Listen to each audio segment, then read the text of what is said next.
Royal Challengers Bengaluru star batter Virat Kohli చరిత్ర సృష్టించాడు. IPL చరిత్రలోనే 9,000 పరుగుల మైలురాయి అందుకున్న ఏకైక ఆటగాడిగా నిలిచాడు. కోహ్లీకి దరిదాపుల్లో మరే ఆటగాడు కూడా లేడు. ఐపీఎల్ 2026 సీజన్లో భాగంగా ఢిల్లీ క్యాపిటల్స్ తో సోమవారం జరిగిన మ్యాచ్లో కోహ్లీ ఈ ఫీట్ సాధించాడు. తన హోమ్ గ్రౌండ్ లో కోహ్లీ ఈ అరుదైన ఘనతను అందుకోవడం ప్రత్యేకంగా నిలిచింది.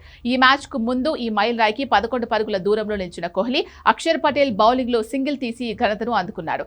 ఈ ఫీట్ సాధించేందుకు కోహ్లీ 6,732 బాల్స్ ఆడాడు. ఆర్సీబీ ఫ్రాంచైజీ తరపునే కోహ్లీ ఈ 9,000 పరుగులు చేశాడు. ఇప్పటికే ఐపీఎల్లో టాప్ రన్ స్కోరర్ గా కోహ్లీ కొనసాగుతున్నాడు. అతని తర్వాత రోహిత్ శర్మ 7,183 పరుగులతో రెండో స్థానంలో ఉండగా Shikhar Dhawan 6,769, David Warner 6,565, KL Rahul 5,580 runs తో తదుపరి స్థానాల్లో కొనసాగుతున్నారు. ఇక మ్యాచ్ విషయానికి వస్తే ఆర్సీబీ 9 వికెట్ల తేడాతో ఢిల్లీ క్యాపిటల్స్ ను చిత్తు చేసింది.